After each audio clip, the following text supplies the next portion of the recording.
The last thing I want to mention is that one player who's not on this roster because there's actually not a spot for him is Nathan Mensah. And the reason why I mentioned him is because Michael Scotto of Hoops Hype had mentioned back on July 29th, he had tweeted out that that the Spurs were going to sign Mensah to a training camp contract.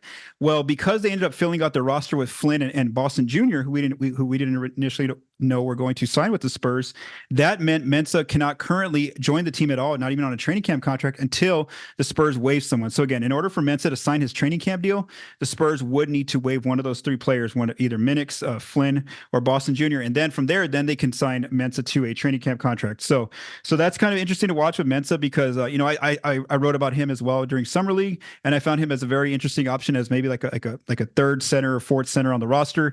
He was impressive defensively during summer league. Offensively, still he has a ways to go.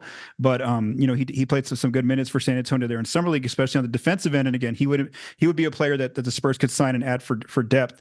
One thing to mention about the younger player, Minix, is that if in the event that the Spurs do waive him, that would give them the option to add him to their Austin Spurs team later on in like October, November, whenever their season starts. So that's also something to mention, is that whenever a training camp invite gets waived by the NBA team, then that gives the NBA team the opportunity to sign them in the G League for their current teams, like the Austin Spurs. So that's one thing to mention about Minix.